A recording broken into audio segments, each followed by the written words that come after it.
한 종목에 1억이라는 돈이 들어가고 나니까 핸드폰만 보게 되는 거죠. 이 종목이 뭐 다른 뉴스가 떴나, 미국장이 폭락이라도 하면 어떡하지? 집에서도 아이들과 놀아주고 있어도 머리는 그냥 계속 주식 생각만 하고 있는 거예요. 이게 잘못되면 어떡하지? 손실이 이만큼 생길 텐데 밤잠까지 설치가 되죠.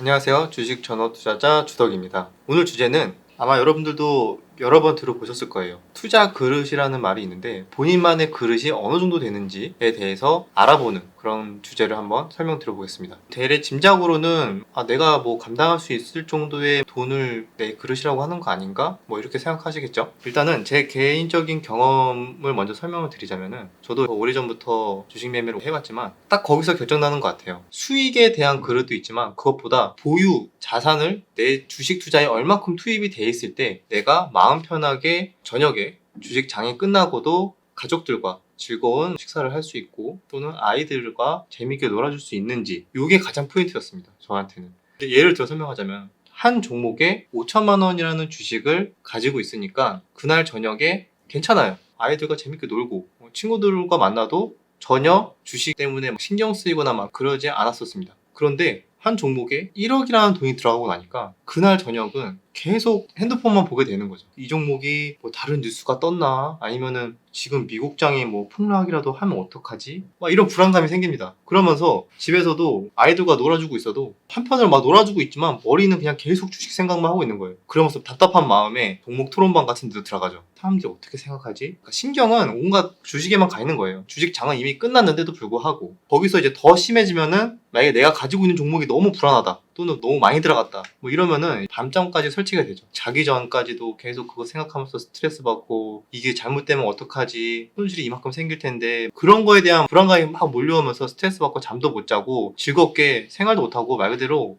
사람 사는 게 아닌 것처럼 심해지는 경우는 그렇게 될 수도 있죠. 그 신호가 일단은 첫 신호탄입니다. 본인의 그릇을 한계치를 넘어섰다. 이대로 가다가 설령 그 주식이 좋은 기회가 다시 주어져서 수익을 내던 탈출을 하던 간에 이미 이런 그릇을 넘어서는 투자를 하고 있다면은 나중에는 부작용이 생길 수 있다. 결국에는 본인의 마인드가 무너지면서 잘못된 투자를 할 수가 있고 매매가 꼬이게 될 수 있는 계기가 될 수가 있습니다. 내가 투자를 했을 때 마음이 편한 정도의 그 수준, 그게 본인만의 그릇이라고 생각을 하시고, 그리고 그 종목을 가지고 편안하게 내 일상생활을 유지할 수 있는지 항상 그거를 스스로 체크를 하면서 본인의 그릇을 아는 게 되게 중요해요. 그래야지 계속 꾸준한 수익이 가능하거든요. 근데 대부분 여기서 실패를 하는 이유가 보통 남들과 비교를 하죠. 이 사람은 이만큼 뭐 수익을 냈대, 뭐 얼마큼 투자를 해서 이만큼 수익을 냈대. 그래서 그냥 본인의 수준, 본인의 그릇을 생각하지 않고 막연하게 욕심 때문이죠. 욕심 때문에 그거를 따라하거나 뭔가 한 방을 노리거나 그런 것들 때문에 결국에는 대부분 무너지는 거거든요.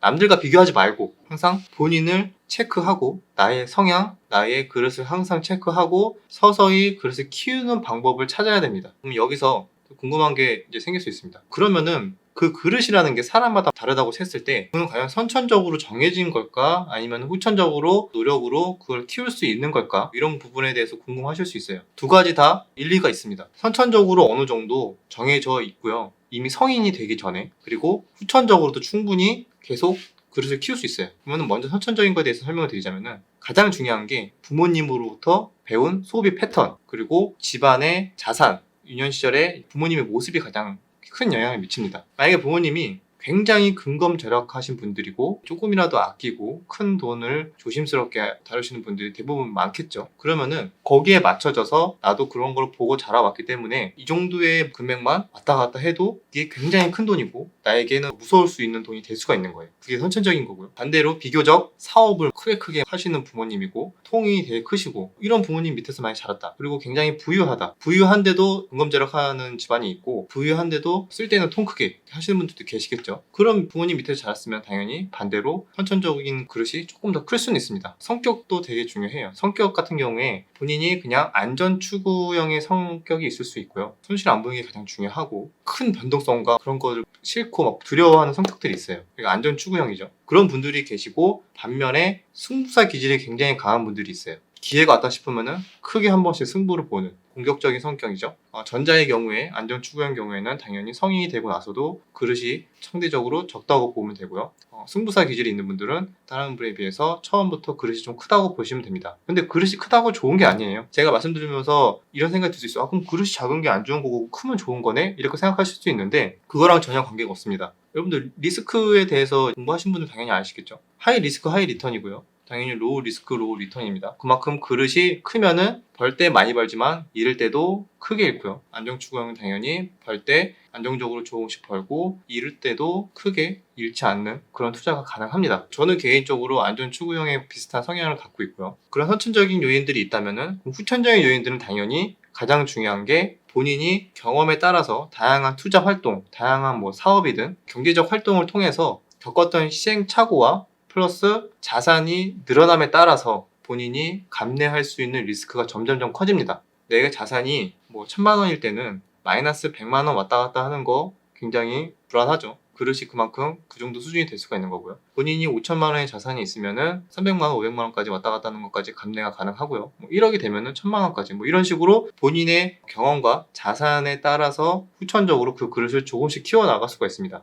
근데 그 역시 똑같은 자산 1억을 가지고도 어떤 사람은 500만 원 왔다 갔다 해도 너무 크다고 느끼고 어떤 사람은 3천만 원, 4천만 원 가도 견딜 수 있다. 그만큼 공격적인 사람들이 있는 거는 그건 선천적인 거에 요인이 있고요. 후천적인 건 자산이 있고요. 이렇게 생각하시면 돼요. 두 가지. 두 가지가 결합이 됐을 때 본인의 그릇이 결정된다. 그리고 그것을 꾸준하게 지키는 것이 성공 투자를 할 수 있는 중요한 전제 조건이 된다는 걸 항상 생각하시고 이런 거에 대해서 아마 생각을 많이 안 하신 분들이 있을 수 있어요. 최근 들어서 처음 투자를 하시는 분들이 많기 때문에 제가 말씀드린 거를 계기로 본인의 투자 자본금에 대한 적정한 크기는 어느 정도가 될까? 내가 앞으로 마음 편하게 투자를 할 수 있으려면은 어떻게 투자를 해야 되고 얼마로 시작을 해야 될까에 대해서 곰곰이 생각을 해보시고 다시 한번 리마인드하는 시간을 가졌으면 좋을 것 같습니다. 주변에 대박나는 사례를 보고 무작정 투입을 하시면 안 됩니다. 그걸 항상 명심하시고 본인만의 성공 투자를 하는데 도움이 되었으면 좋겠습니다. 유익하셨으면 구독과 좋아요, 댓글 부탁드리겠습니다.